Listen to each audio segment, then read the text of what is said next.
En los cuadernos de Sergio un nuevo día empieza. El micrófono preparado, la emoción se endereza. Hoy recibimos a un maestro, una voz entre las historias. Rubén García Bielsa, narrador de glorias y pasiones. En el aire vibra la pasión del fútbol. Entre líneas y memorias se teje el protocolo. Breve historia de la selección masculina de fútbol. Un legado en las manos del alma, el recorrido total. Las luces se atenúan, el ambiente se hace cálido. Bielsa comparte sus letras, su experiencia, su grácil estilo. En cada palabra un gol, en cada anécdota un suspiro. En el universo del fútbol, su historia es un susurro. En el aire vibra la pasión del fútbol. Entre líneas y memorias se teje el protocolo. Prehistoria de la selección masculina de fútbol. Un legado en las manos del alma, el recorrido total. Las páginas se vuelven partidos, los capítulos son goles. En el podcast de Sergio la magia encuentra su vuelo. Entre risas y reflexiones la esencia se revela. En el eco del micrófono el legado se sella. En el aire vibra la pasión del fútbol. Entre líneas y memorias se teje el protocolo. Prehistoria de la selección masculina de fútbol. Un legado en las manos, el alma, el recorrido total. En los cuadernos de Sergio la historia encuentra su cima. Con Bielsa como invitado la emoción se estima. En cada palabra, en cada verso el fútbol se eterniza. En el podcast de Sergio.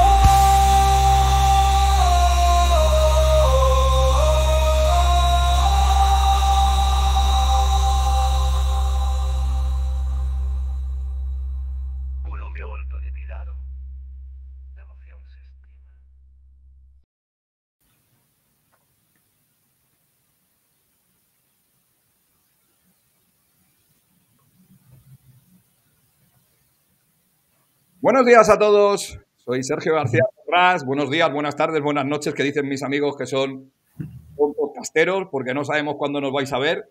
Hoy tengo el placer enorme de tener aquí a mi amigo Rubén García Bielsa, con el que vamos a hablar de una de las joyas que me he podido leer en lo que llevo de año y ha sido una verdadera sorpresa. Creo que ya lo sabéis, porque la habéis podido escuchar con nosotros en Sudando Tinta, con Jorge Iglesias y conmigo, ya sabéis, en nuestro podcast de literatura deportiva de Radio Nacional. Pero me quedé con ganas de más, Rubén. Bienvenido, ¿qué tal estás?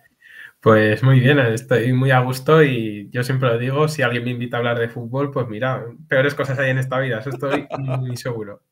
Bueno, Rubén, haciendo un resumen muy sui generis del libro, el libro es, como bien dices, una breve historia, porque intentar hacer una enciclopedia, una historia de más de 100 años de la Federación Española y de la selección absoluta masculina sería complicadísimo. Además, matizas mucho que es breve y matizas que es de la selección masculina. ¿Estás pensando en sacar uno de la femenina?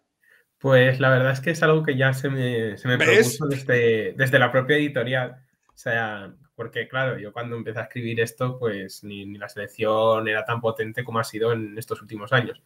Y ya se me sugirió, o sea, cuando no estaba todavía en imprenta, de incluir una especie de como capítulo o algo así, o un epílogo o algo, pero a mí me parecía que era insuficiente, ¿no? O sea, en todo caso, si se quiere abordar la femenina y más con los títulos que se han conseguido, sería empezar otro libro. Y además, aparte, a mí me constaba, porque como también estoy en el Centro de Investigaciones de Historia y Estadística de Fútbol Español, me constaba que recientemente se había publicado ya algo parecido. Entonces, yo creo que es mejor esperar un poco y más en esta ola de crecimiento que tienen, y ahí sí que se puede abordar algo de manera seria. Como te descuides y quieras hablar de los éxitos de las chicas, van a salir, no sé, van a salir 50 libros, porque Exacto. el ritmo que llevan las futbolistas españolas es increíble, increíble. Exacto.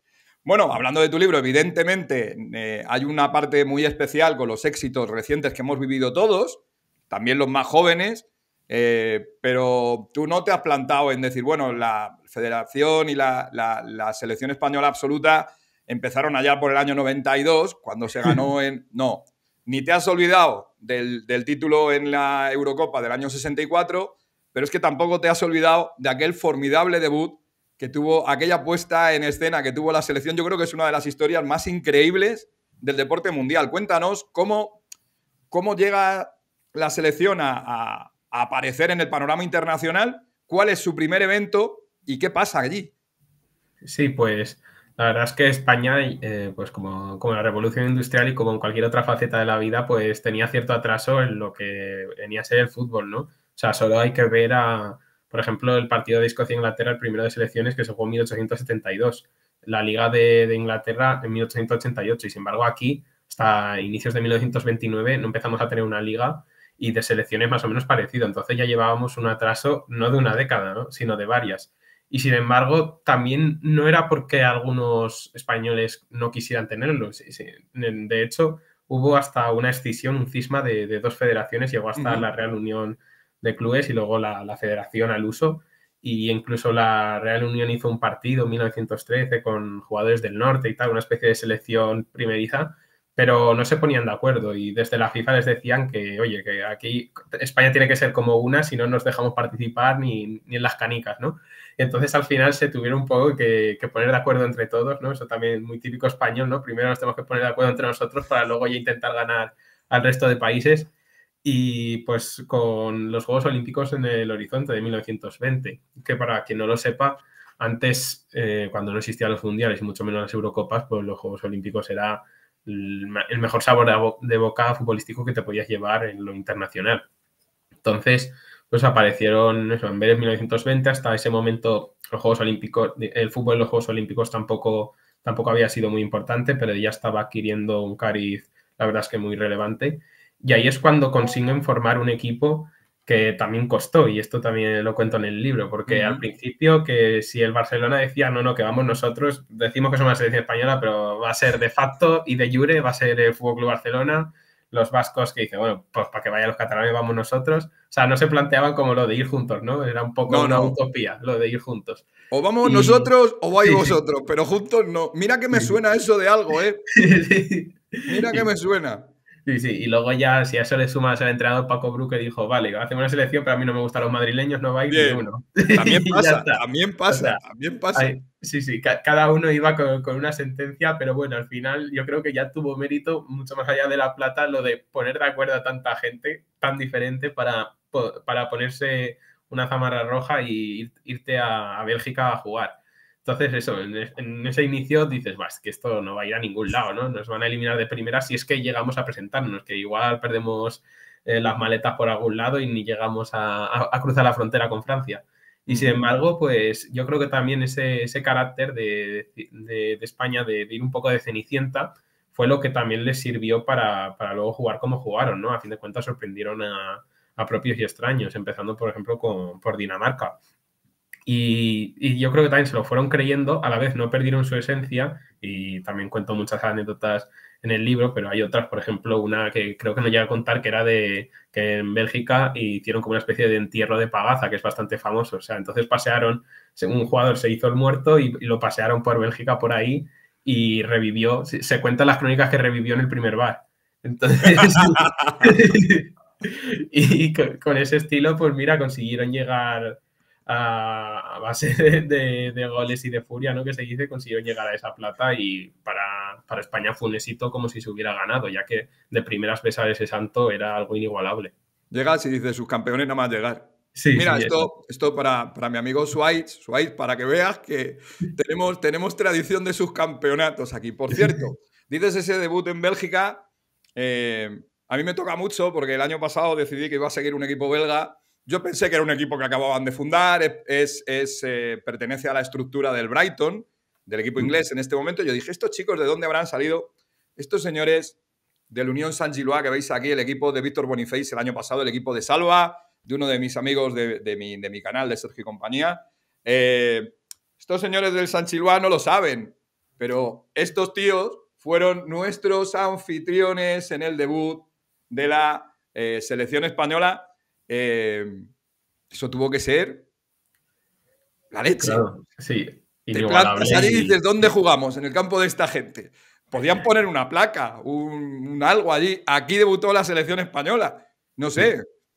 Y lo que decíamos, que no cualquiera, sino que estaba ya Zamora, estaba Samitier, o nuestro primer capitán, que era Belaustevich-Goitia, que luego se hizo famoso por lo de a mí el pelotón Sabino que los arroyo. Entonces, a fin de cuentas, había unos jugadores que es que no eran unos cualquiera. O sea, de hecho, lo que decíamos, Zamora y Samitier, dos de los primeros jugadores no de España, sino de toda Europa, que más o menos se podría decir que podían ganarse la vida siendo futbolistas, algo ahora que se da por hecho, pero en ese momento todos tenían un trabajo, ya eran marineros o trabajaban en algo del puerto o ahí en Bilbao o lo que fuera, pero no eran futbolistas a tiempo completo. Entonces ellos fueron los primeros que empezaron a hacer eso y la PUT de Unión Saint-Gilloise lo vio, lo presenció, entonces es algo bastante épico.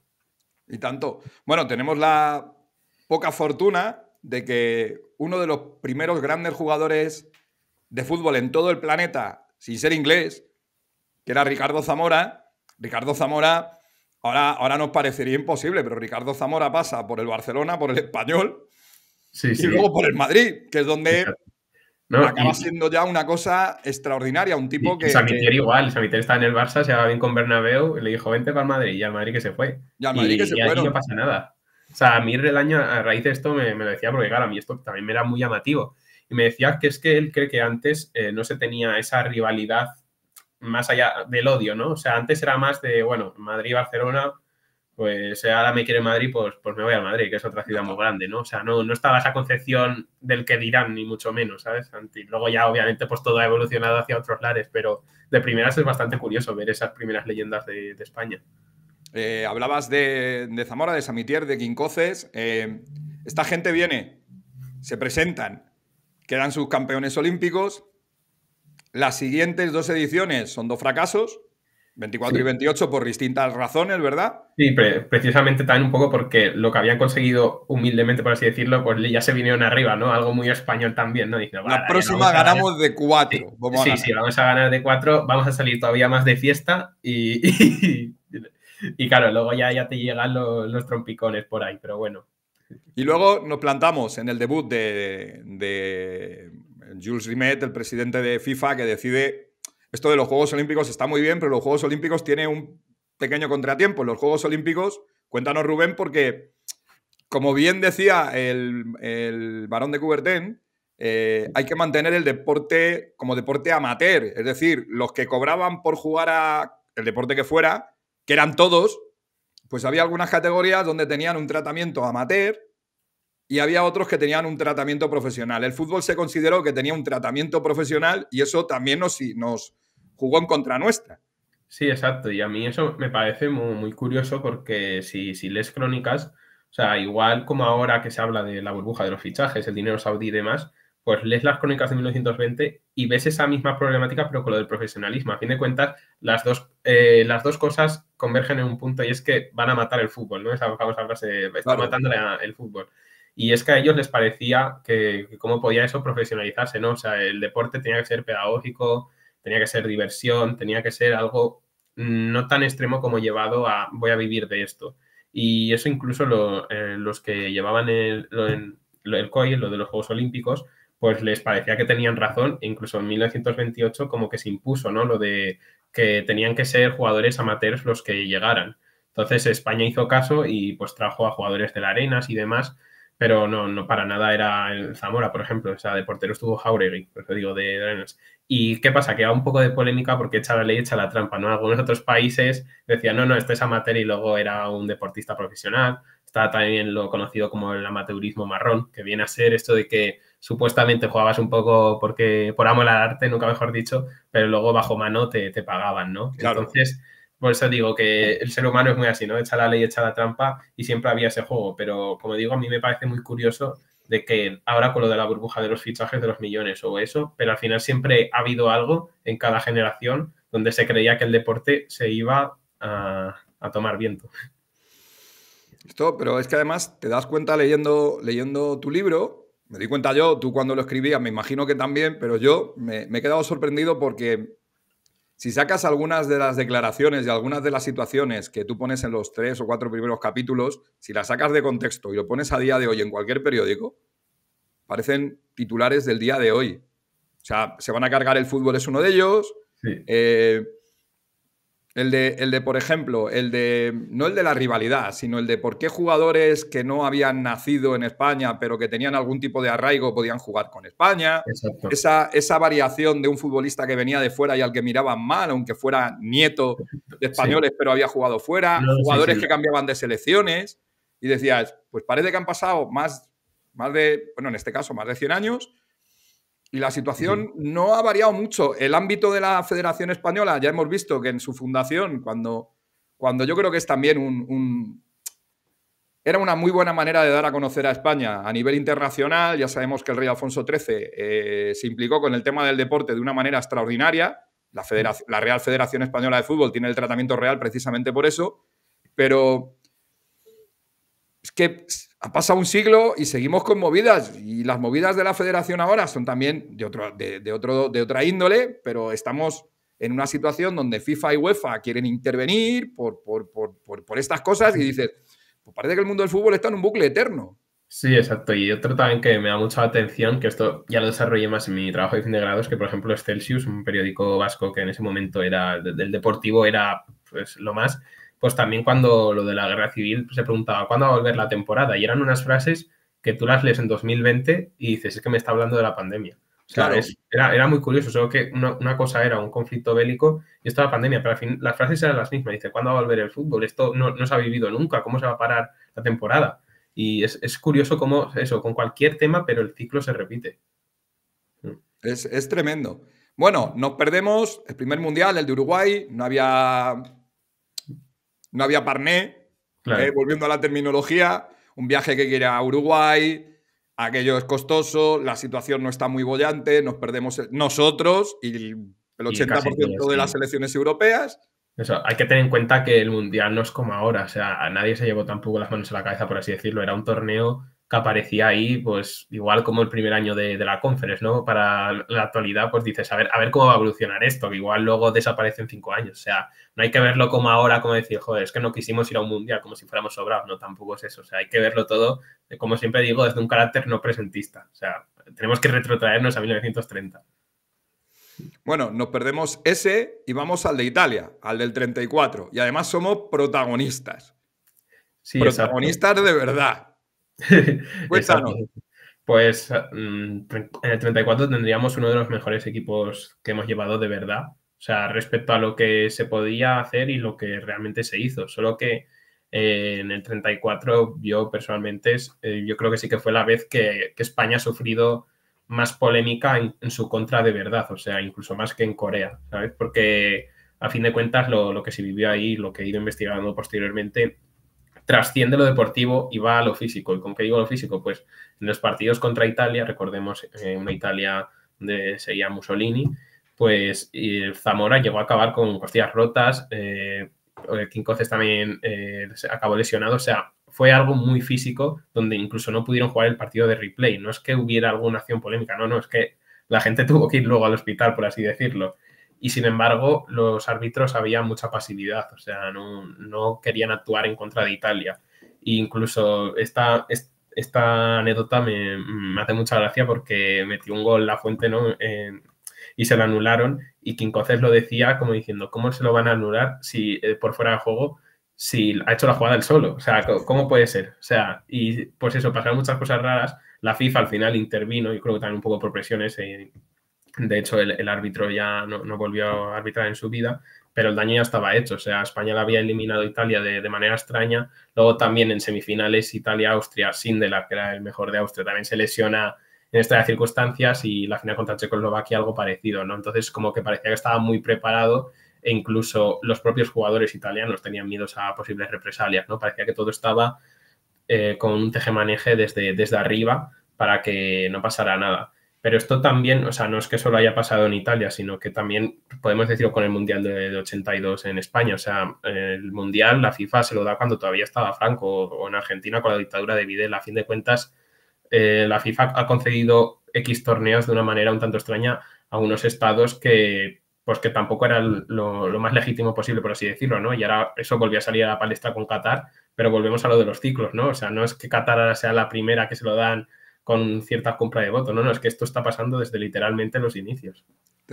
Fíjate lo que te digo, si fueran claros, hay competiciones privadas, porque la FIFA es una competición privada, no deja de ser una entidad que gestiona sus competiciones y tú quieres estar bajo sus auspicios o sus normas.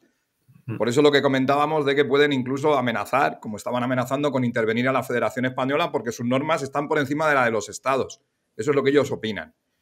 Pero que te digo que fíjate si podía ser mucho más sencillo y hacer las cosas como las hacen en competiciones anglosajonas, como la NBA, la NFL, incluso yo creo que hasta la Premier League. Oiga, mire, las normas son estas. Ahí jugamos. Fin. ¿Por qué? Porque lo decimos nosotros porque nos conviene. Te pones de acuerdo con la parte que forme el consejo que decida, haces tu dictamen y si no le gusta a la gente, da igual esto de las votaciones para buscarla. No, vais a votar todos a ver dónde jugamos. No, mire, a nosotros nos interesa Qatar porque pone un montón de pasta encima de la mesa y en algunos bolsillos privados también, como se ha demostrado. Y ya está. Y se acabó. Exacto. No hay más que hablar. A mí eso me gusta, por ejemplo, lo que decías de la Premier. Lo de la Superliga te puede gustar más o te puede gustar menos, pero enseguida el gobierno ya salió como diciendo vamos a defender nuestra liga. Y a mí eso sí que me gustó como diciendo vamos a defender lo nuestro, ¿no? Podrá estar mejor o peor, pero por lo menos hay cierto movilismo, ¿no? Hacia intentar bloquear algo que te parece injusto. O sea, y eso igual aquí no se ha visto y pues con la FIFA que todavía tiene más control, pues parece que nadie hace nada, pero es un poco extraño. Es un poco extraño, sí. Bueno, leí una cosa que me encantó, porque me imagino que el trabajo de documentación de esto tuvo que ser súper complicado. España está en guerra y, como bien decían, los periódicos decían, a ver cuándo termina esto de pegar tiros para que vuelva a la liga, que es una cosa que dicen, pero... Claro, o sea, pues igual que se jugó en el frente pachangas y tal, o sea, al final el fútbol movía todo, ya podía haber una Mauser apuntándote que daba igual, tú pensabas en cuando empezaba la liga.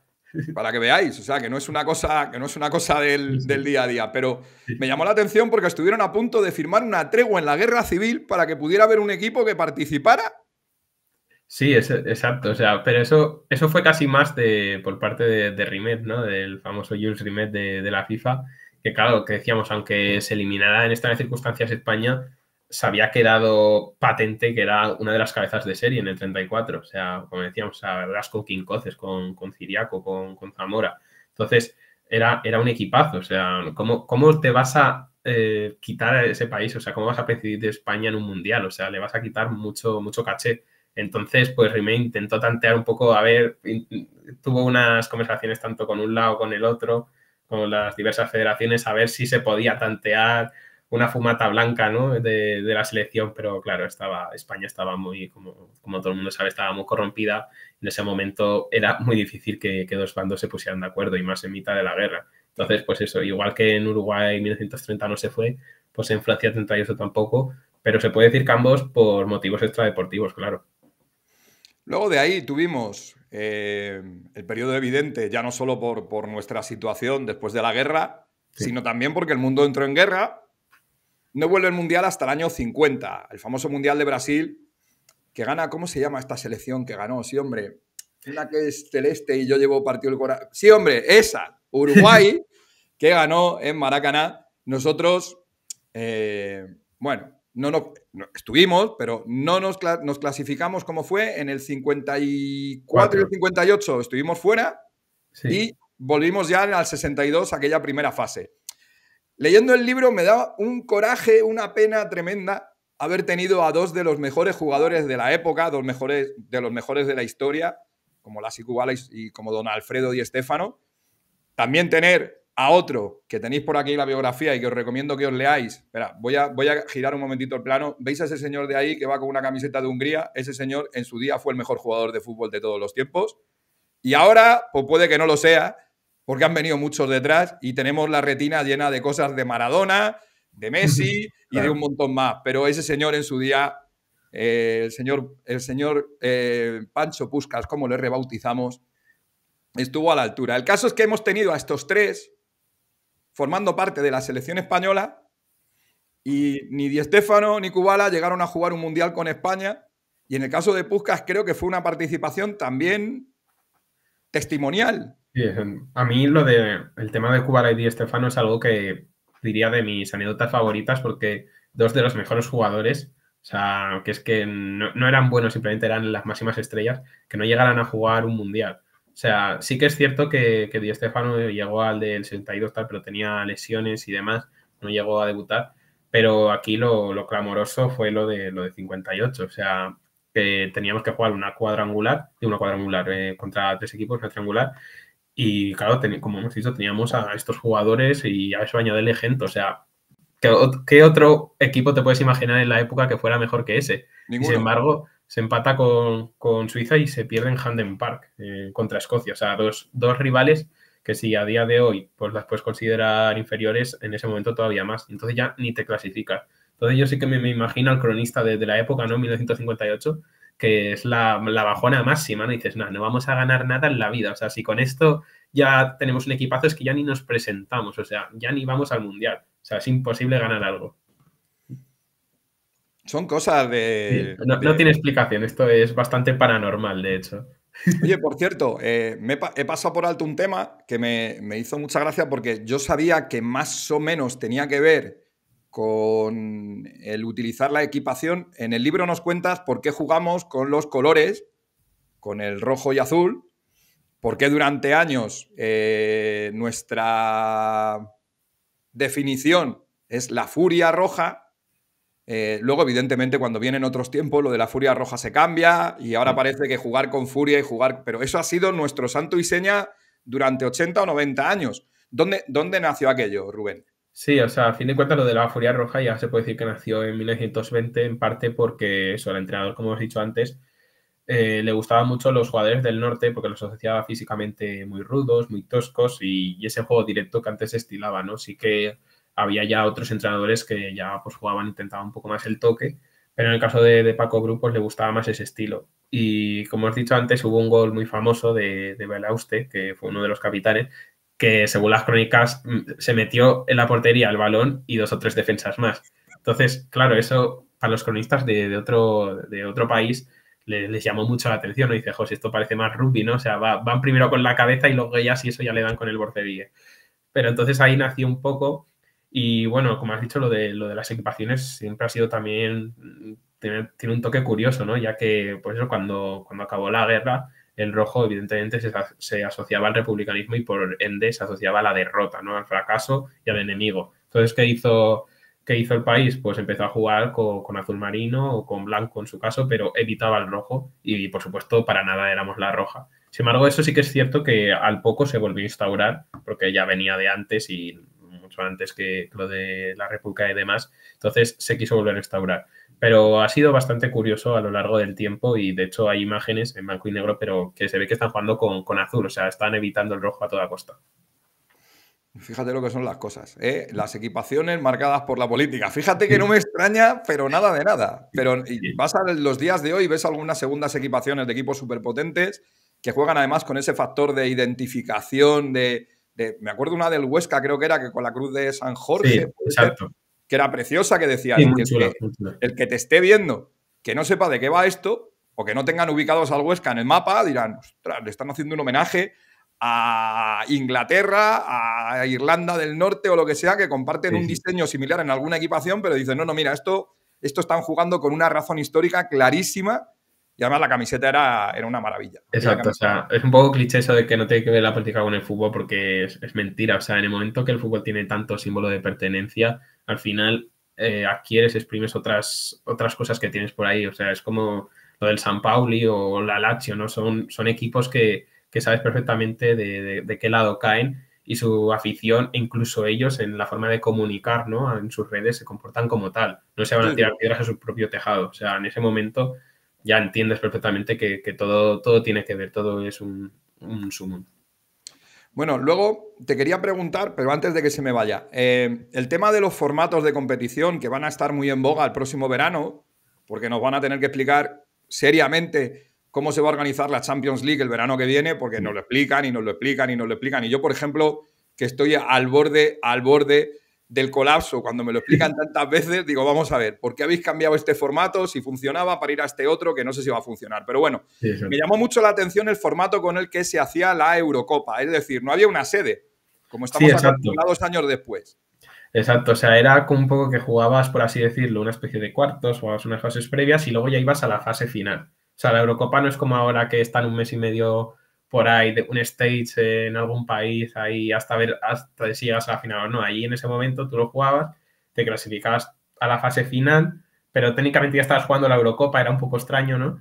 Y ya jugabas. De hecho, la primera, la de 1960, no se va precisamente por eso. O sea, desconocíamos exactamente los rivales con los que íbamos a jugar y en el momento en que ya tienes que ir a la URSS es cuando Franco dice, no, hasta aquí hemos llegado, nos autoeliminamos, que nosotros no vamos a ir contra ellos, a ver si aquí va a haber propaganda comunista y lo que sea. Pero claro, eso antes no lo sabes, porque si no, evidentemente, una pregunta que te viene a la mente dices, pues ya directamente no participas, ¿no? En el momento que vas a ir a la URSS.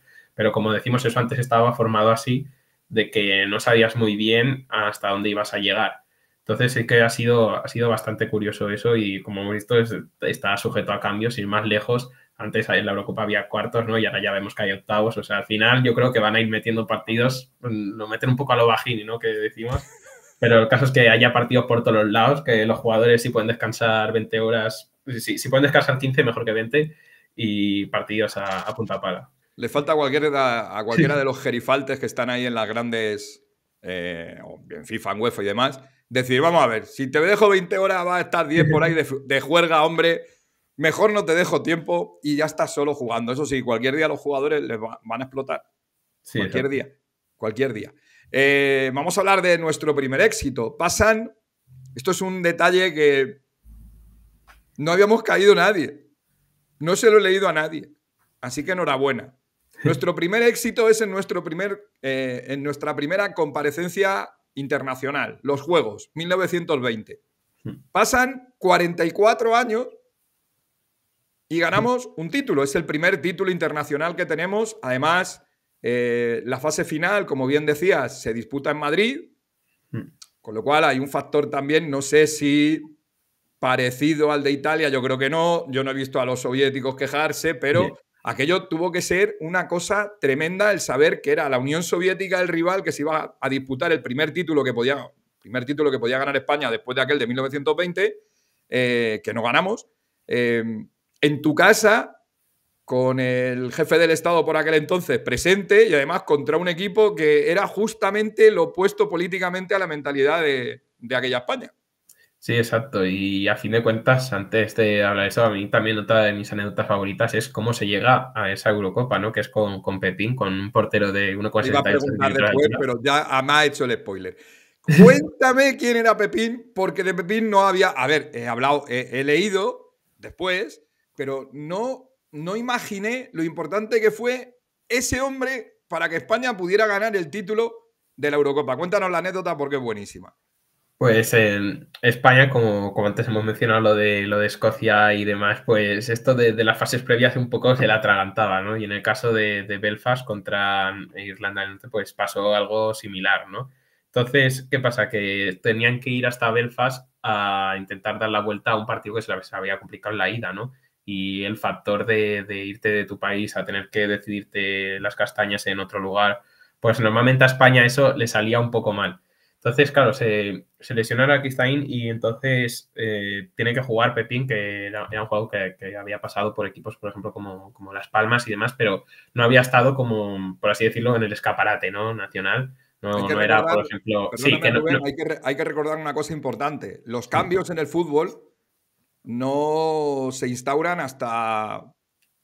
mucho tiempo después de que haya competiciones. Es decir, tú presentas un equipo, te llevas a todo el mundo, elige a los 11 y se te van muriendo, no sale nadie. Para nada. A no ser que lo hayas hablado antes con el árbitro, que esto sí que en los años 20, 30, sí que igual si lo habías convenido con el árbitro, o sea, hay incluso un caso que también lo comentamos una vez, lo de que se salieron y luego volvieron a entrar. O sea, se salieron, hubo un cambio, se recuperaron de sus lesiones y volvieron a entrar. Eso, a fin de cuentas, pues un poco el convenio que hayas hecho previamente con el árbitro. Pero sí, en este caso, pues es el típico jugador que nadie esperaba que fuera el protagonista del día, ¿no? O sea, ya digo, era un jugador muy pequeñito, portero muy pequeñito, que yo creo que es eso, el típico que lo ves que lo hace bien en la liga, pero tampoco te lo planteas como para ser la selección española, ¿no? Y mucho menos después que ya enseguida el Chopo Iribar pues ya se hizo con el arco de España. Pero sin embargo, en ese partido se le necesitaba, era el portero que quedaba y respondió muy bien. O sea, tuvo un par de paradas de Izoko y demás lo recuerdan, de que ese día se ganó por Pepín. Y es muy curioso porque, claro, la historia la olvida un poquito, pero si no llega a ser por él, no hubiéramos ido al 64, por así decirlo, ¿no? O sea, no hubiéramos ganado todo lo que vino después. Entonces, claro, recordamos el gol de Marcelino, un gol muy bonito, a Yassin y demás, pero a mí me gusta también eso, rescatar estas cosas en un mismo libro para también que sea una forma de agradecimiento, ¿no? Estos jugadores que llegaron, o sea, fue un Beni Vidi Vici de manual, ¿no? Llegué, pum, hice esto, luego ya no tuve mucho más protagonismo con la serie española, pero mi minuto de gloria, mis 90 minutos de gloria ya los había conseguido y vaya gloria. Vaya gloria. Nos plantamos en el Estadio Santiago Bernabéu contra el mejor portero de la historia del fútbol, o no, porque leyendo crónicas de Zamora, claro, de los que hemos podido ver muy cercanos, podemos valorarle por sus cosas buenas y algunas cosas malas, porque hemos visto casi todos los partidos de los últimos 20 años, pues se ve todo. En el caso de Zamora no hay ningún partido que se pueda ver completo más que allá de 4 o 5 jugadas que están grabadas como están grabadas.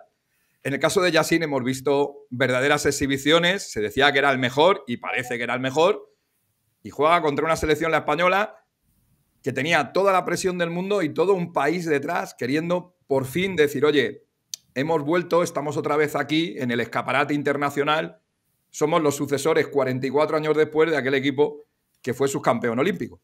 Sí, exacto. Respecto a Yassin, yo también creo que hay mucho misticismo y en parte por eso lo que decimos, no hemos visto jugar a Zamora, o sea, en vídeo, pero tampoco a Combi en Italia ni a Planica de Checoslovaquia, que eran los tres de los años 30.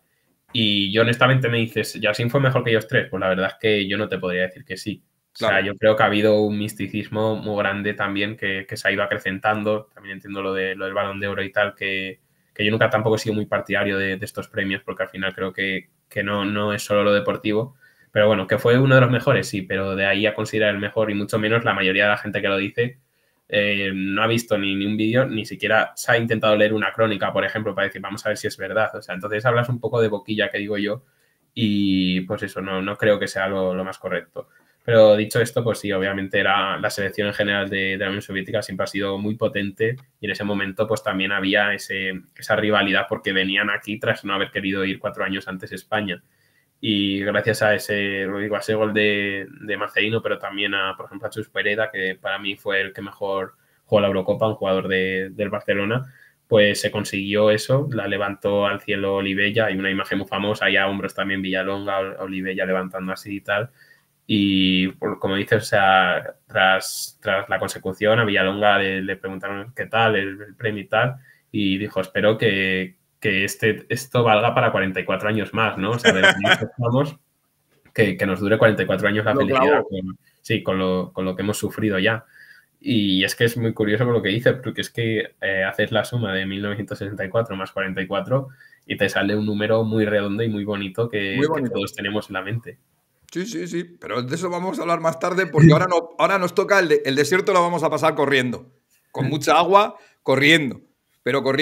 Resulta que somos campeones de Europa en el 64, el Madrid ha pasado una época dorada, tiene una cantidad de jugadores tremendos, llega el Barcelona y se suma a la fiesta, hay equipos como el Real Zaragoza, te lo estoy poniendo a huevo, sí. Date cuenta. Yo que soy... Leí un par de artículos, algún par de reportajes sobre los 5 magníficos y, chico, ¿qué quieres que te diga? Me tienen embobado. El caso es que tenemos una selección que hemos pasado del equipo más dominador del fútbol moderno, que era aquel Madrid de las primeras 5 Copas de Europa, el Barcelona de Kubala, los 5 magníficos, el Athletic Club de Bilbao, que siempre ha estado ahí. Es decir, tienes un compendio enorme de talento y, sin embargo, desde el 64 hasta el año 78, donde ya sí nos enganchamos a la élite y no perdemos ni un solo mundial, tenemos mundiales donde no es que no tengamos un buen brillo, es que no vamos. Sí, exacto. O sea, es la década negra total, ¿no? O sea, yo creo que al final ya fue una bola, ¿no? O sea, empezó ya a no clasificarse, a perder antes de las fases finales, como la Eurocopa del 68. Y pues ya España, como selección, no sabía recuperarse, ¿no? De ahí que sea tan importante la batalla de Belgrado del 77. No por el partido en sí, que también porque tener que jugar allí en Yugoslavia y tal, pues siempre es un hándicap, pero por lo que se consiguió al fin, te podías, en una situación límite de presión, España vencía y se podía clasificar a un mundial. O sea, porque eso antes había pasado de todo, desde el famoso partido del siglo, ¿no? De la URSS, que nos tenían ganas ahí en el 72, a luego el gol de Katalinski también de Yugoslavia en el 74. O sea, siempre había ese gol, un momento clave, cuando España tenía que realmente demostrar su valía, pues caía eliminada. Entonces, claro, en ese centro de Cardeñosa y el gol de Rubén Cano, pues fue un éxtasis, ¿no? Y eso yo también quise en el libro que tuviera mucho peso porque fue muy relevante, aunque luego también pasó pues eso, lo del botellazo a Juanito, lo de irse por patas de allí porque si no... ¿No salías? Sí, si no los atlateres del Mariscal Tito iban a por ellos, por así decirlo. Y bueno, pero la verdad es que fue muy relevante, aunque luego pues eso, en Argentina 78 pues volviéramos un poco a nuestros fueros. Pero a las andadas. Sí, sí. Cardeñosa, que había metido un pase tremendo y había jugado bien en toda la clasificación, pues el hombre pasa a la historia, igual que años después en Estados Unidos Julio Salinas, porque los que estamos en casa en España somos todos buenísimos, tenemos todos una pegada tremenda y una efectividad cara al gol, que no sé cómo somos todos delanteros centros, y entonces ponemos a parir a fulanito, menganito, madre mía, vaya un piernas, la que ha fallado, y dices, ¿haber estado tú? Sí, exacto. Y también eso me gusta meter el libro, meter las propias declaraciones, ¿no? Digo, porque antes de contar la jugada, ¿por qué no te la cuenta el propio Cardeñosa en este caso? Y como dice, pues eso, le votó mal y la cosa fue simplemente que no miró a la portería, entonces él no vio que estaba mal al ya. Y claro, a la gente eso no le vale, pero yo también quise hacer, o sea, esto normalmente es objetivo, pero en ese caso justo metí, pues es un breve inciso más de opinión personal del deber que tenemos los periodistas respecto a esto. Y con lo de Salinas también me viene muy bien el tema, porque, por ejemplo, cuando falló contra Pagliuca, pues al día siguiente los medios pusieron hemos perdido por culpa de Salinas o algo así, o a Salinas hace que nos eliminen el Mundial. Y es lo que digo, o sea, tú eres un medio y pones ese, o sea, haces el cierre a las 8 de la tarde, haces el cierre y te vas a tu casa y pones eso, al día siguiente se vende mucho y tal. Pero es que en 2 días vas a poner otra cosa y ya se te va a olvidar. Pero es que a Salinas ya le has pegado una losa muy grande y a Cardeñosa igual. Entonces, tú te vas a olvidar, tú luego te vas a ir a Benidorm de vacaciones y no va a pasar nada. Nadie sabe que has hecho tú esa portada. Sin embargo, Salinas va a ir a Benidorm y se lo van a cantar, como él dijo, que dice que se lo cantaban en sus vacaciones de por culpa de Salinas no fuimos del Mundial. Entonces, que eso, gran parte de la culpa también la tienen los medios, porque hemos alimentado, y digo alimentado porque como también soy del gremio, hemos alimentado esa toxicidad, ¿no? O sea, y a veces por vender un poco más no vale la pena. Yo creo que tendría que ser un poco más moralista. Yo creo que hay una responsabilidad y en casa es todo muy sencillo. Muy sencillo. Muy sencillo. Otra cosa es que tú puedas valorar una actuación absolutamente condicionada por parte de un árbitro que se está jugando, que lo fusilen en Roma. Pues dices, oye, mira, Aitekin fue un tema de dinero. De Aitekin, digo, de Algandur, Aitekin, coño, no sé por qué me ha venido Aitekin. Algandur, tema de pasta. ¿Por qué? Pues hizo el egipcio, es muy típico hacer el egipcio, entonces dijo, venga, por aquí, dame 2 Hyundais y dame 2 apartamentos en Seúl. Ya está. Contado, hay anécdotas para leer de eso increíbles, pero en este caso, a un jugador que va contra él, contra sus intereses, fallar un tiro, explicármelo. O sea, ¿en qué cabeza cabe que nadie vaya a querer, nadie, salvo que le digan, oye, mira, tienen a tu familia, como en las películas norteamericanas, que tenemos aquí a tu familia, tú verás lo que haces, pero es que es ridículo. Y entonces, falla Cardeñosa, se nos viene el mundo encima. Toda la culpa de él. Bien. Falla Salinas, en un partido que no es solo la oportunidad de Salinas, la de Salinas es clarísima, pero no es solo él. Es decir, en ese partido teníamos que haber ganado si el árbitro está bien y después de que le partan la cara a Luis Enrique, le saca una tarjeta roja a Tassotti, lo mismo también cambia. Claro. Y en Sin el embargo, caso no lo de quitan. sí, lo de Cardeñosa también podíamos haber parado a Hansi Clan contra Austria y no nadie lo hizo, ¿sabes? Por así decirlo, es que no es solo el partido de Brasil, o sea, lo bueno de la fase de grupo es que no sueles tener una bala, tienes varias. O Sí, sea, sí, es así, es así. El caso es, pasamos de esa más de una década de sinsabores, de enfados, y llegamos a los 80 donde ya se había negociado el que España organizara el Mundial. En el año 82 se cambian las infraestructuras, se da una sensación de modernidad, pero a ese equipo le puede la presión. Era un equipo que tenía a todo el país detrás después de, imaginaos la cantidad de años donde no dábamos el callo. El equipo no era un mal equipo, al contrario, era un muy buen equipo con jugadores de Madrid y Barcelona en un buen momento, unidos a que era la época dorada, ese lustro dorado donde tanto el Athletic Club como la Real Sociedad ganan sus ligas. O sea, imaginaos, tenían jugadores de sobra y sin embargo la presión les pudo. exacto, o sea, y también a Santa María ya todos al final, ¿no? O sea, de hecho Santa María después de eso se desvinculó mucho del fútbol, de la presión que había sufrido, o sea, tuvo que evacuar como pudo y se desentendió. Y sí, ya desde el principio, además, es que fue crónica de una muerte anunciada, ¿no? Solo ya contra Honduras ya se vio por dónde iba a cojear España. Y también, como dijo Camacho, o sea, ellos veían que contra Honduras, que no podían lo que sea, pero eran mejores que ellos. Pero es que luego vino Alemania y sabían que no iban a ser mejores que ellos. ¿Y qué pasó? Pues que la banda de Hans-Peter Briegel y demás, pues enseguida, en dos galopadas, ya se los llevó por delante en su propio país, ¿no? O sea, es que parece que ni la presión atmosférica sirvió. Y fue bastante triste para todo el mundo, ¿no? Porque decía, ya que es nuestro mundial, ya que igual no volvemos a celebrar otro, o porque aunque el de 2030 sea, pero ya no va a ser solo España, o sea, en ese momento era solo España y se hace esto, incluso gracias también a ciertos favores también arbitrales, ¿no? De ese penalti a Perico Alonso y demás, que era desde fuera, pitan penalti y tal, pues al final ni con esas conseguimos hacer algo decente, entonces Ni con fue ayuda. bastante triste. O sea, sí que es cierto que aún así, yo creo que el Mundial 82 se recuerda también bien por lo de Naranjito y demás, porque ya ha trascendido, o sea, ya es algo más allá del fútbol, es algo de nuestra cultura, ¿no? De la historia de España, y por eso yo creo que también alaba un poco su imagen, pero si te metes en lo meramente deportivo, la verdad es que España fue uno de los mayores ridículos. Don José Emilio Santamaría deja el cargo, fichan a Miguel Muñoz, que lo había ganado todo con el Real Madrid, tanto como jugador como entrenador. Nos jugamos una clasificación en la Eurocopa con el partido más importante de nuestra historia, por lo que aquello supone, porque te das cuenta que eres capaz de cualquier cosa, hasta de meter 12 goles con Paco Bullo comiéndose un gol de Malta en un tiro que le rebota a alguien, que dice, Paco, Sí, sí. un partido que ha jugado, por Dios, mira que ha sido grande, San Francisco de Betanzos, que ha sido un grande, juega un partido y se come un gol de Malta. Y fue, o sea, fue curioso y bueno, eso también quería traer esto porque mira, aquí en este libro tengo las firmas de esos jugadores. O sea, aquí venimos a fardar.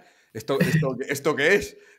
Porque, ¿Quién te firmó este libro? porque estuve en el 40 aniversario con ellos allí en Sevilla, me invitaron, Qué estuvimos bien. Alfredo, ellos, yo y pues muchos periodistas más.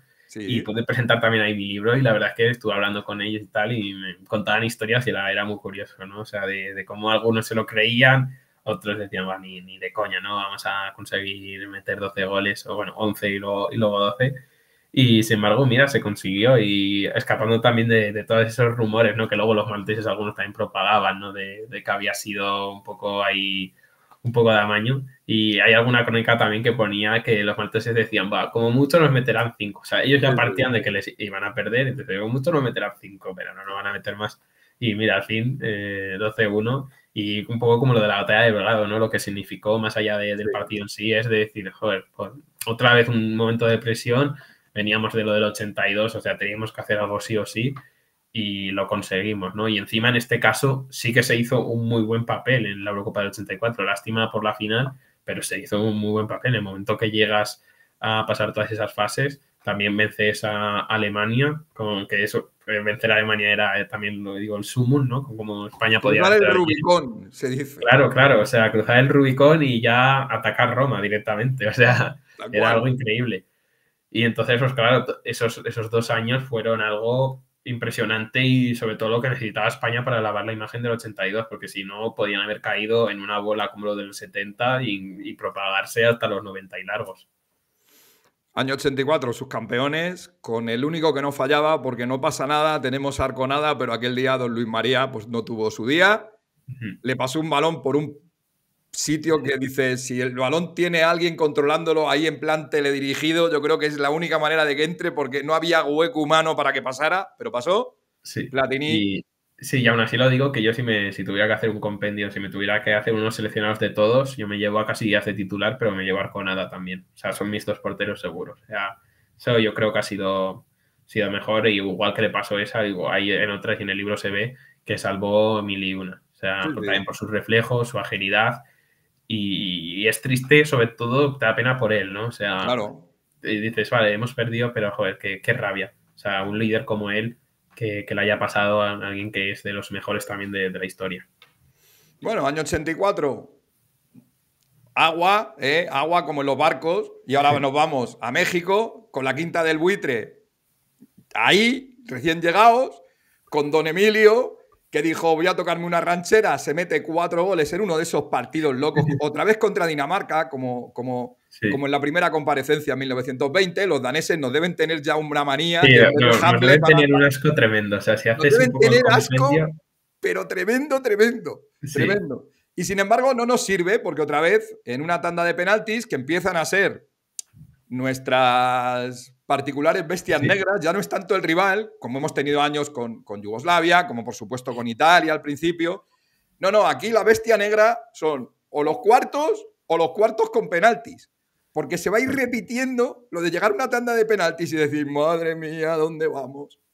Sí, exacto. O sea, a fin de cuentas, pues lo dices, en Querétaro es el éxtasis, ¿no? El éxtasis de Santa Teresa, pero con Emilio Butragueño. O sea, consigue ahí ese póker, y la verdad es que es impresionante, ¿no? Y dices, bueno, hasta ya sí que sí. O sea, este mundial lo tenemos. Y luego ya lo que decimos, los penaltis contra Bélgica, y pues eso, tiene ese fallo también con Eloy, que también lo presenté con Eloy en Gijón cuando fui con este libro. Pobre Eloy. Buen hombre. Todos metemos en España, sí. Todos los penaltis los metemos, los que estamos en casa los metemos todos. Sí, claro. O sea, a las cuadras. O sea, si yo, que también he jugado baloncesto, cuando tenía que tirar tiros libres y veía que el estadio, bueno, no es que estuviera lleno, pero que había gente, y ya te entraba un temble, que era un partido de liga regular normal en mi liga, pues imagínate tirar un penalti en un mundial, ¿no? O sea, y todo el mundo ahí mirando a ver qué haces. Por eso yo le doy mérito al Loco Abreu y tal, esta gente que se pone a tirarlo a lo Panenka, porque en ese momento, o sea, no sé ni cómo le dan la fuerza justa para hacer una parábola, así casi tirar un tiro raso y ya está. O sea, o también el penalti a lo central, que digo yo, a los Savic o compañía, que es un pepinazo al medio, sabes que lo van a tirar así, pero como Goico. Claro, me tiro, digo, porque si me pongo igual me vuela la cabeza. Porque, claro. Un pepinazo al medio, defensa central, y ya está. Como Goico en el partido contra Dinamarca. Sí, exacto. O sea, que dijo, te quieres poner, ¿no? A ver, ¿quién es el portero? Usted verá si la quiere parar. Exacto. O sea, pero tiene su dificultad, y volvemos a lo de antes también. O sea, no es justo centrarse en una persona, siendo que no has conseguido meter otro gol antes de llegar a ese momento, ¿no? Que ya sabes que es un poco lotería, aunque luego algunos tengan mejor mentalidad o menos, pero siempre está un poco ahí el factor suerte. Luego, mira, voy a meter un crossover que me quedé con ganas de hacer, porque en el año 90, en el 88, la Eurocopa es una desgracia. Después de que hemos hecho un gran mundial, la Eurocopa en Alemania fue una desgracia. Es así, no tiene... La fase de grupo fuera, para un equipo que venía a comerse el mundo, pues como que no. Llega el Mundial del 90, las fases de grupos las hacemos bien.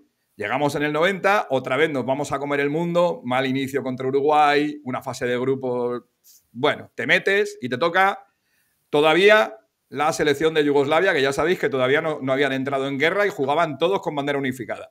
Un muy buen equipo, con un tío que tiraba las faltas como pocos en el mundo, Stojkovic. Además tenían a varios de los mejores lanzadores de falta, porque en la escuela balcánica las faltas se tiran.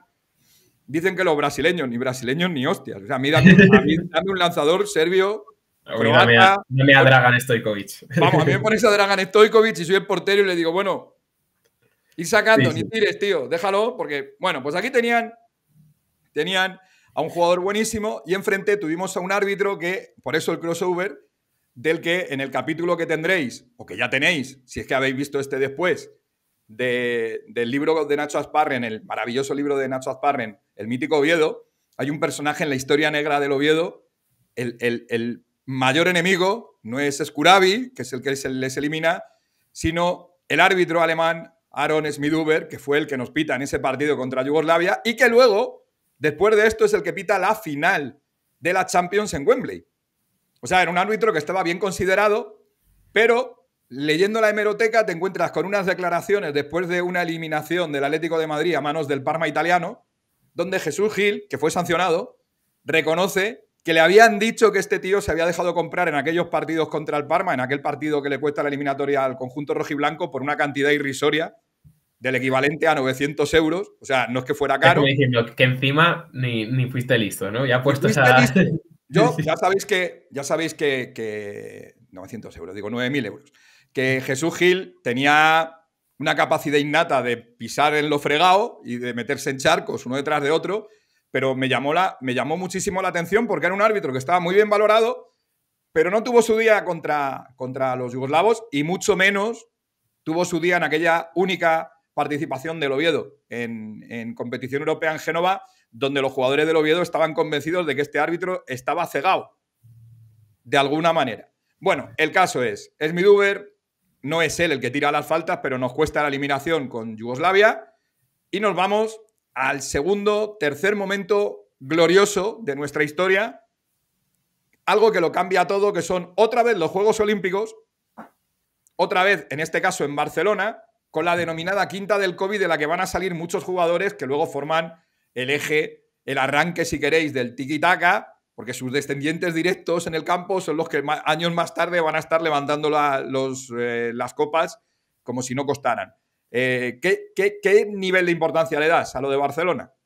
Yo creo que es mucha porque además consiguió clichar de que España no fue a la Eurocopa, ¿no? A la del 92, pero estaba ahí lo de Barcelona, Juegos Olímpicos, o sea, todo el mundo estaba muy crecido y más con ese gol en el último minuto, esa victoria, con Kiko Narváez, con Guardiola y demás, o sea, jugadores que ya se hicieron muy conocidos y como dices, sí que le doy mucha importancia porque ya empezaba a ser la semilla de lo que iba a venir, ¿no? O sea, de ese juego más técnico, ¿no? Esos jugadores más habilidosos, ya igual no tanto, escogía de otra generación, una generación más moderna, más cercana a lo que vivimos ahora.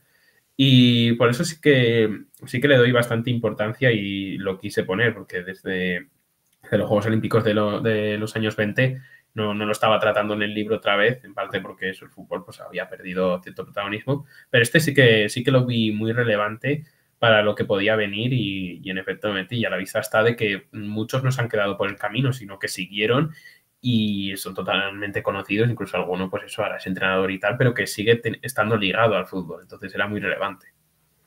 Hasta hace poco uno tenía un coliseo con su nombre, no te digo más. Claro, o sea, que eso de hecho, eso en el libro lo pone como tal, pero claro, cuando esto salió, a Alfonso no le habían quitado todavía el nombre, entonces... No le habían quitado, pero... Sí, pero habría que meter una actualización. Hay que... Claro, bueno, el caso es que... Estas cosas el escritor no lo puede saber, o sea... No, eso ha sido una cosa posteriori. Te iba a decir que se gana el oro, así que tenemos un oro y una plata en ese momento. Llega el 94, que es el Mundial de Estados Unidos. Hay ciertos cambios, hemos pasado, por ejemplo, yo creo que parte del éxito de aquel equipo olímpico lo tiene Vicente Miera, que era un entrenador de formación, que era un entrenador que a mí siempre me dio la sensación de que don Vicente, aparte de ser un entrenador que controlaba las cosas como pocos, era un entrenador que con equipos en categorías inferiores con la selección había funcionado muy bien.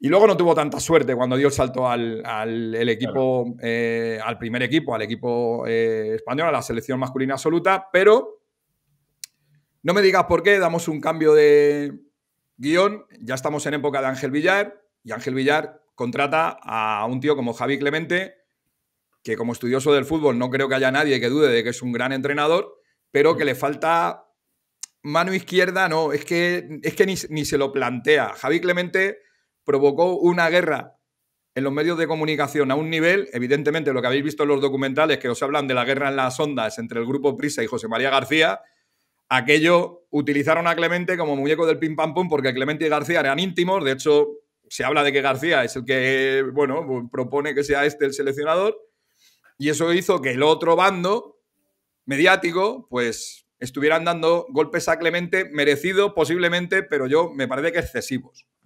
Sí, claro, o sea, a fin de cuentas, yo no caso en exceso con su juego, pero sí que es cierto que los medios estaban entre eso y lo de Luis Aragonés, cuando más los medios parecía que han estado a hachazos, ¿no? O sea, de a golpes. O sea, a la vista está que cuando se fue Clemente soltó el titular de nunca os he tenido miedo, ¿sabes? Como si fuera esto Terminator, ¿no? Sí, Diciendo, sí. o sea, cuando alguien ya suelta esa frase es porque se viene de un recorrido cuanto menos curioso.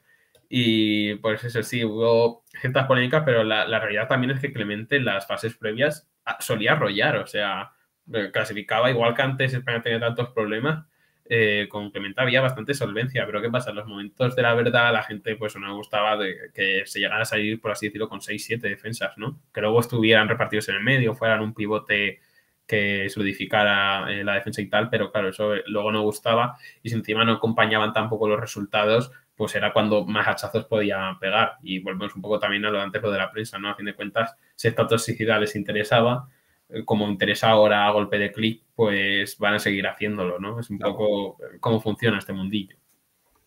Fíjate que ya no es tanto que juegues con 6 defensas, sino que juegues con 6 defensas que no juegan al fútbol, que están ahí para defender. Porque el año pasado hemos tenido un equipo que ha sido campeón de Europa con 6 defensas en el campo de salida y no ha pasado nada porque de los 6 defensas había 4 que jugaban de maravilla al fútbol. Ya no es tanto la posición teórica del jugador, sino la forma de entender el fútbol que tenía Clemente, que era pues muy descendiente de el seleccionador Bru, por ejemplo, en los años 20. Un tipo que le gustaba el fútbol de contacto, yo no te diría tosco, el fútbol directo de las Islas Británicas, pues llevado al extremo, donde pues tú tienes un peor condicionante físico en relación a los equipos del norte de Europa y de centro Europa.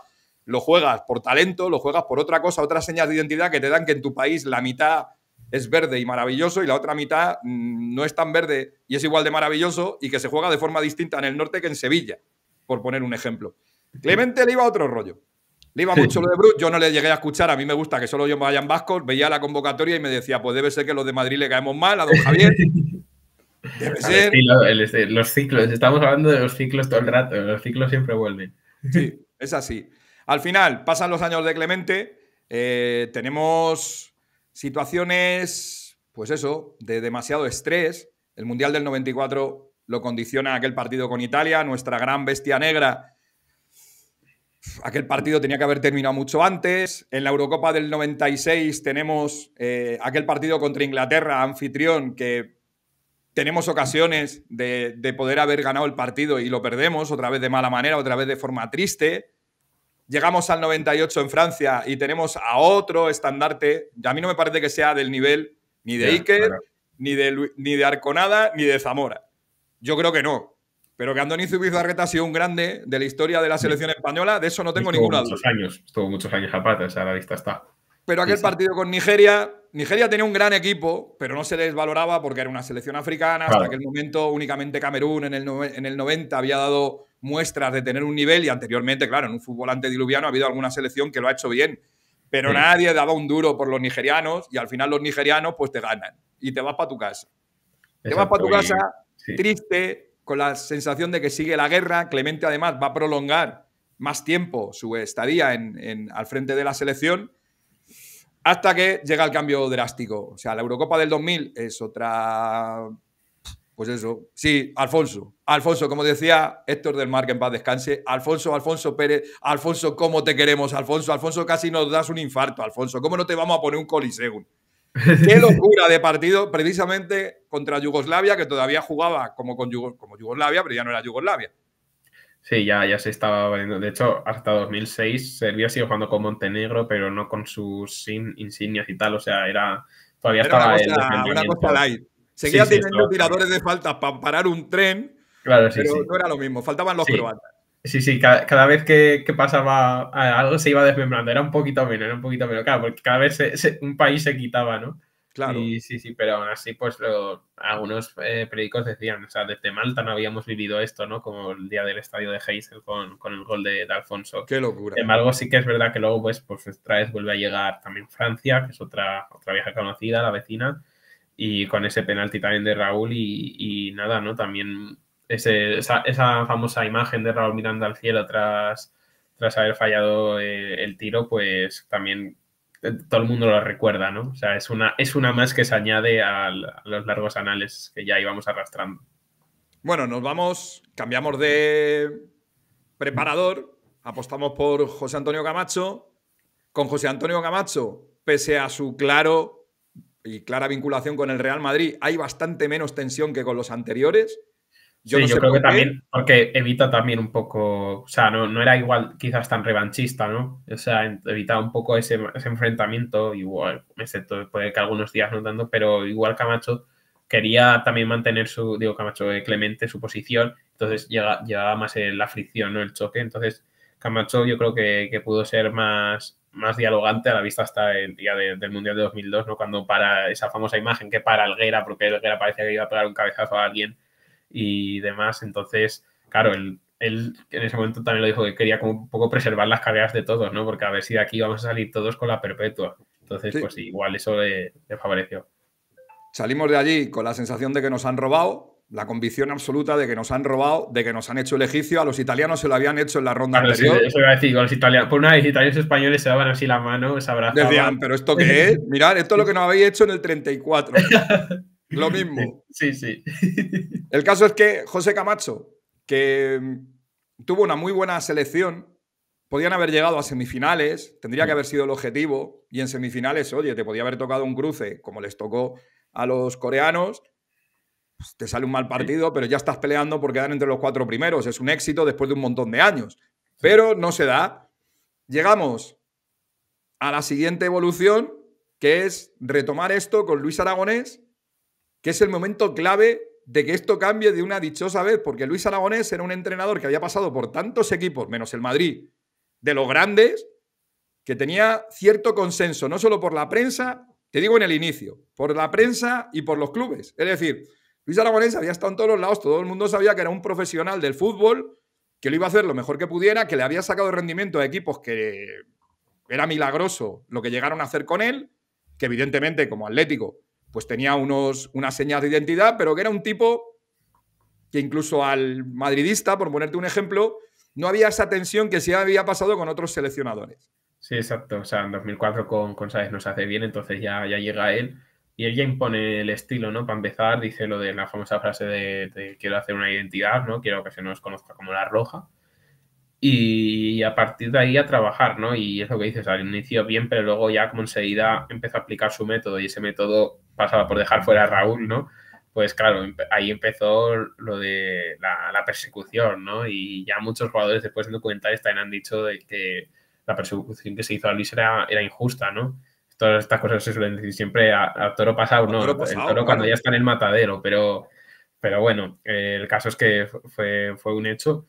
Y lo mejor es que tenía todas las opciones de que le saliera mal, el aspecto de que, o sea, la persecución estaba siendo mala, sin ni siquiera haber competido. Si encima le hubiera salido mal, la gente le estaba esperando. O sea, y eso, en el país también tenemos un problema. O sea, a mí me puede gustar más o menos un entrenador, pero yo siempre voy con España. Y es que hay muchas veces, y aunque no lo reconozcan, es así, porque solo como actúan, solo como comunican, ya se ve. O sea, quieren que vaya mal porque les puede atizar a alguien más que España como selección gane algo. Y eso también me parece muy triste.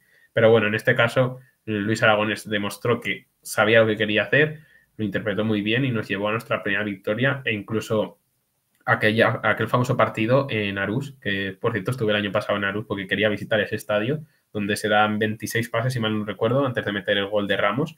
Y es un poco, pues eso, la semilla del tiki-taka, que no es que naciera ahí porque, por lo que digo, es un método que se iba implementando, no es de la noche a la mañana. Pero fue esa jugada la que sí que dices, hostia, esto es lo que queremos y esto es lo que vamos a intentar hacer. Hoy lo hemos hecho aquí, pues vamos a intentar hacerlo con Alemania, vamos a intentar hacerlo con Brasil en un mundial, por ejemplo. Y es lo que se consiguió y de lo que tenemos que estar muy satisfechos de que se haya podido hacer porque se ha hecho historia. Igual que se va a recordar la naranja mecánica, tú lees medios de otro país, pones la selección de 2008 y sobre todo la de 2010 y la gente dice the best national team in the history, cosas así que no son españoles y lo valoran y más que lo van a valorar porque esto la nostalgia también hace mucho y el legado también. Pasamos nuestros mejores años, los que tenéis muy poca edad, pues pensáis que esto se había ganado siempre Claro, claro, esto fue... Te encuentras en el 2014 en el Mundial, te expulsan, te echan de allí, vamos, te expulsan, te eliminan y Sí. ves a chavales de 8 o 9 años. Yo tenía uno en casa con 5 que decía, ¿y ahora qué pasa? Claro, yo 14, claro, yo como voy con el año, como nací en el 2000, yo con 14 años me metí el gol de penalti Xabi Alonso y dije, esto, pues venga, a seguir ganando, venga, uno detrás de otro.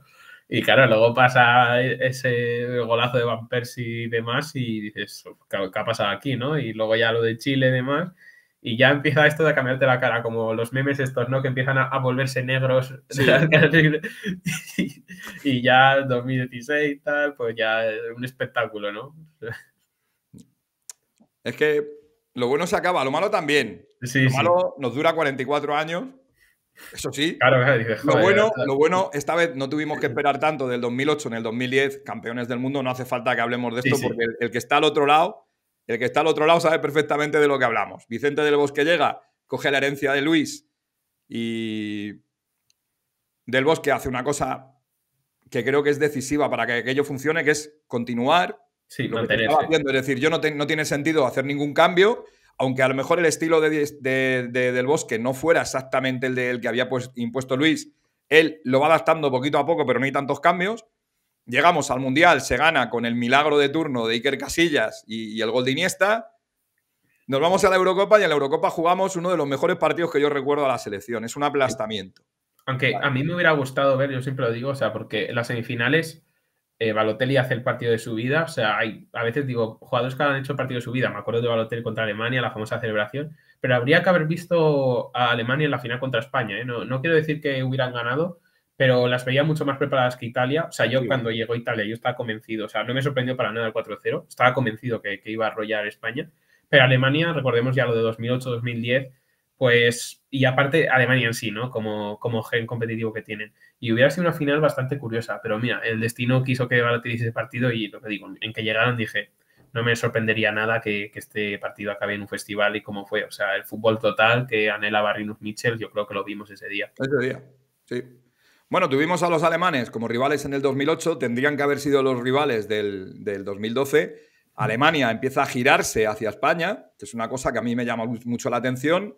Joachim Löw, por ejemplo, lo ha reconocido 1000 veces, que esa forma de entender que ellos tienen cuando llega al banquillo de la selección, primero como ayudante de Klinsmann y después él en primera persona, hacen que la federación, todas las categorías de la federación intenten empezar a jugar de una manera que era parecida a la de España, cuando Alemania ha jugado de otra forma, por la morfología de los jugadores, por el potencial físico, por el clima. Y sin embargo, ese giro hace que los alemanes, cuando nosotros caemos, cojan el relevo en aquel Mundial de Brasil, donde no estamos a la altura, porque no estamos a la altura, se acaba la etapa de Del Bosque y empieza una etapa de tambaleos. Tambaleos de todo tipo. O sea, en el libro yo lo dije con confusión. Yo creo que la palabra es confusión. Porque no sabes muy bien, dices, tampoco estoy súper mal, no hago unos ridículos tan grandes como podía hacer contra Honduras en el 82, pero tampoco llego, ¿no? También me quedo en octavos, también me quedo lo que sea, pues tengo dudas, a veces juego 20 minutos bien, luego otra vez mal. Entonces sí que hubo esa confusión y bueno, en el 2018 con el tema Lopetegui y tal, todo eso entra, ¿sabes? Cosas raras, ¿no? Cosas extrañas, tipo, no tenemos mal equipo, pasa estas cosas, claro, luego llegamos a los penaltis otra vez, no sabemos sacarlo y yo creo que es hasta que Luis Enrique llega y sí que pone un poco más, por lo menos de ilusión, ¿no?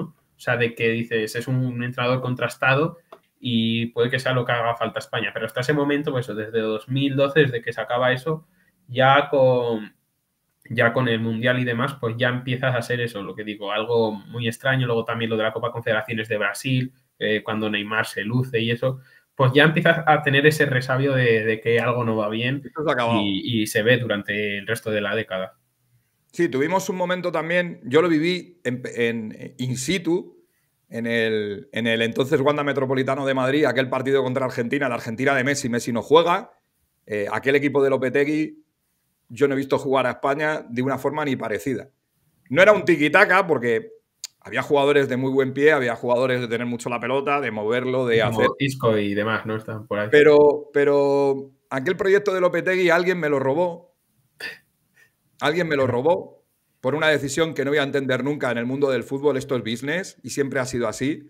Nos robaron la ilusión, nos mandaron a un Mundial, el de Rusia, donde cogió el equipo alguien que no estaba preparado para cogerlo porque estaba 3 días antes haciendo otras cosas Y nos vimos con una selección que no sabíamos si hubiera llegado lejos o no, que no pudo competir. Tampoco creo que hayan podido competir en el último torneo con Luis Enrique, porque Luis Enrique es muy cabezón, todo lo que tiene de buen entrenador lo tiene de terco, y cometió algunos errores que dices, se veía en el inicio sí le han metido 7 a Costa Rica, ya, pero es que Costa Rica ese partido decidió que no competía, no era su guerra. Sí, sí. No era su guerra.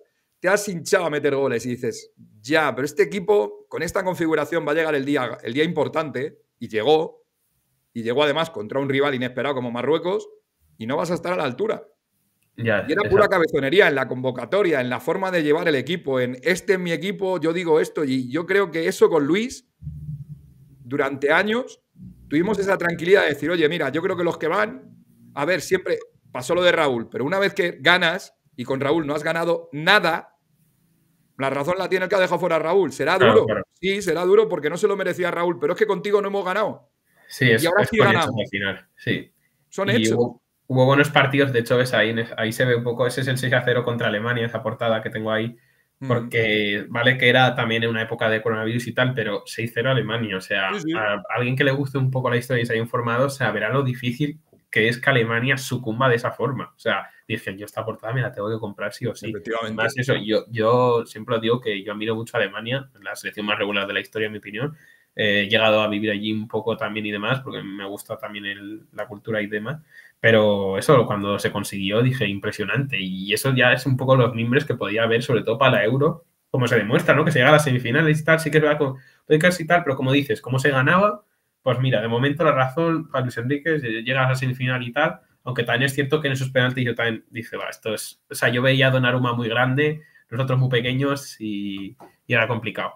Pero sí que podría estar de acuerdo contigo en lo de eso, de cuando ya te pones demasiado terco y encima los resultados no acompañan, igual tienes que abrir un poco las miras, ¿no? O sea, porque si no al final va a pasar un poco como lo de Clemente y la prensa, ¿no? Empieza un enfrentamiento que ya no es por el morbo ni nada, ya es un enfrentamiento también muy agresivo.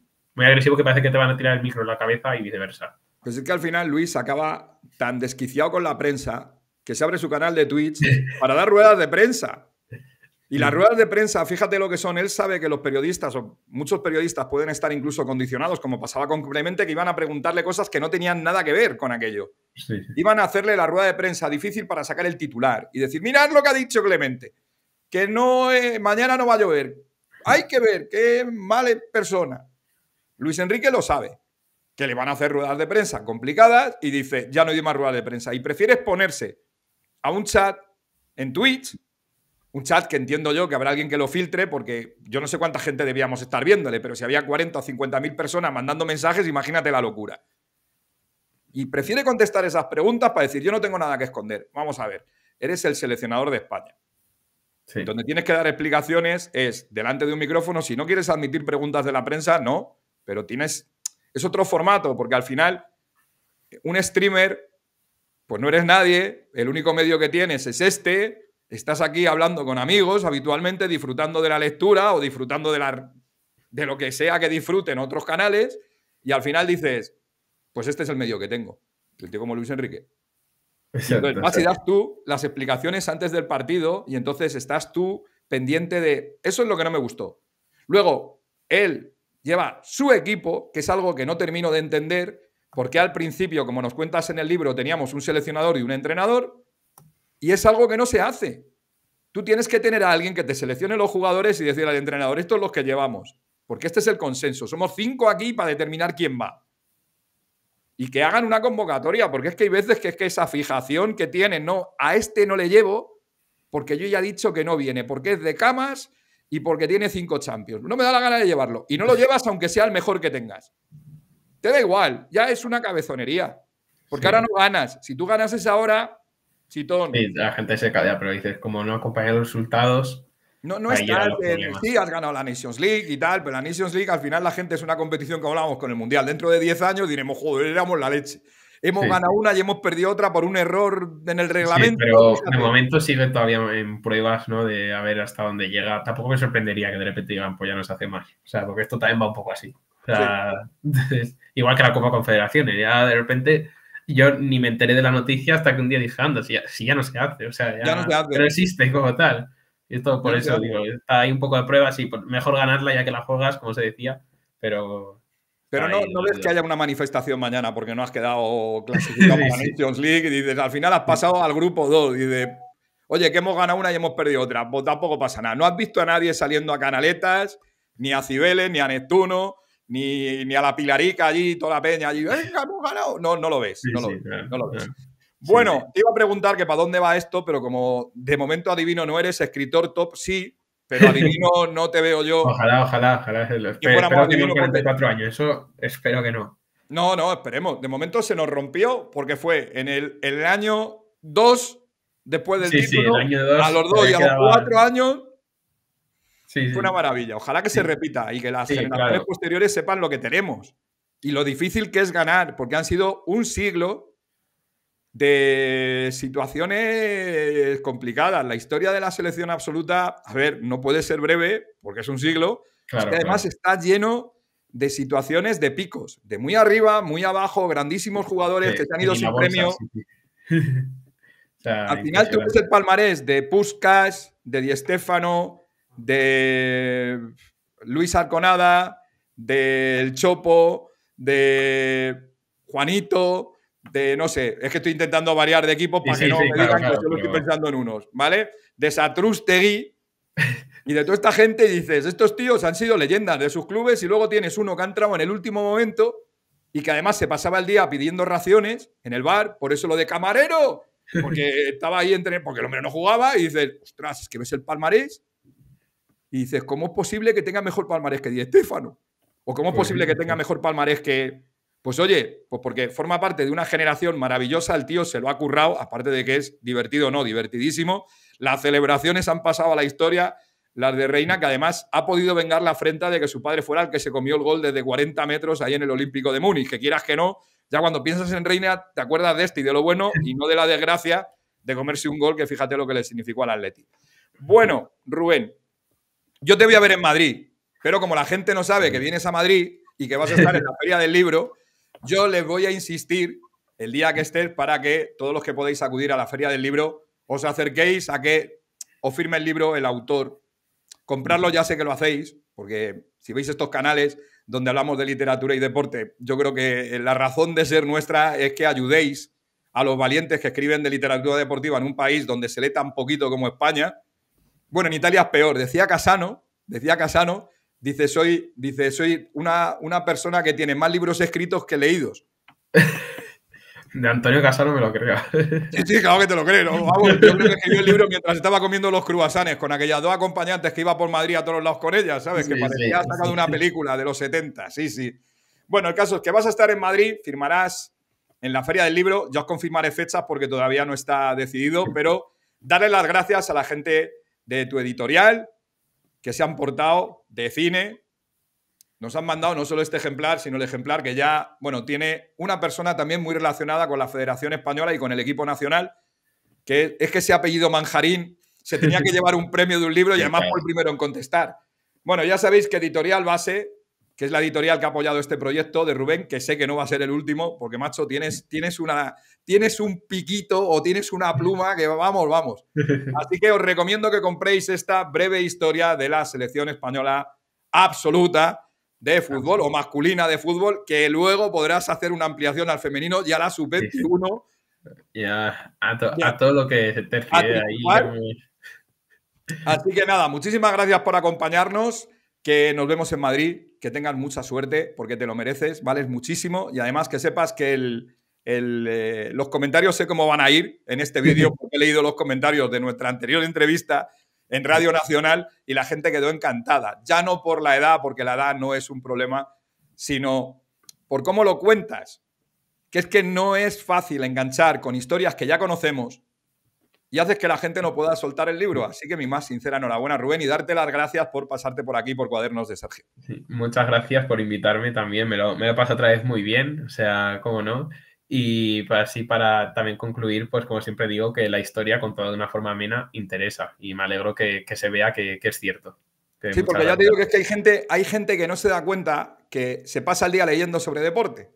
Lees periódicos, lees webs, en dispositivos móviles. Estás todo el día metido en esto porque te gusta, como al que le gusta otros ámbitos de la vida. Sin embargo, te dicen, no, yo no me leo un libro. No, no te lees un libro. Te lees 12 periódicos. La cantidad, es decir, tenemos que buscar una temática que les interese. Por eso, a mí me gusta ahora empezar a acercar la literatura, porque la gente está acostumbrada a leer. Lo que no tiene es ganas de ponerse delante de un libro porque no han tenido hábito quizás de hacerlo con esta temática. Es decir, si coges una novela, si coges una biografía, un tema de un libro histórico, el que lee poesía, poesía, pero el deporte como que es para esto ya tengo los periódicos. No, para esto no tenéis los periódicos. El trabajo que se ha pegado Rubén estos 3 años que le ha costado sacar el libro, ojito. Ir a buscar vosotros los primeros 2 o 3 capítulos en los años 20 y 30, iros a buscar vosotros información, ya veréis que bien. Iros a Wikipedia a ver qué sale. A ver qué sale. Bueno, Rubén, que no te quiero quitar más tiempo. Que muchísimas gracias, que nos veremos en menos de un mes por aquí por la Feria del Libro de Madrid. Y a todos vosotros y vosotras, pues que hasta el próximo capítulo aquí en Cuadernos de Sergio. Un saludo. Chao, chao. Muchas gracias. Adiós.